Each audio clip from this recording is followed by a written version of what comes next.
Hi my dolls, welcome back to my channel. Today we're going to be making something out of this cuff, and I thought this part looked like a fly to some jeans and the button could be useful, but it's a little bit overscale for that, so we're going to make something else. So what I did was measure around a doll and I got this shape, and we're just going to make a dress with that. And we're going to start by gluing down those sides right there.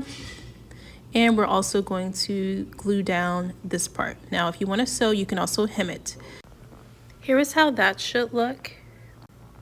It is a little loose, but that's so it can go over their hips. And so I'm going to put this neck piece around the neck, but you can also fold it down like this in order to make, what's that called? Overalls? So yeah, you might just have to modify the shape of it a little bit, but you can totally just glue on some straps or something like that.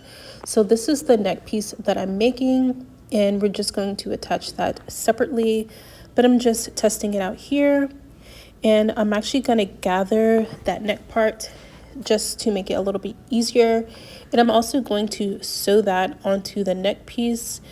I just need to get some blending in thread, but after I sew it, I'm also going to glue it on just so it stays good and doesn't come off. So this is how that looks. And if you flip it over, this is how that looks. So just try to keep everything as neat as you possibly can.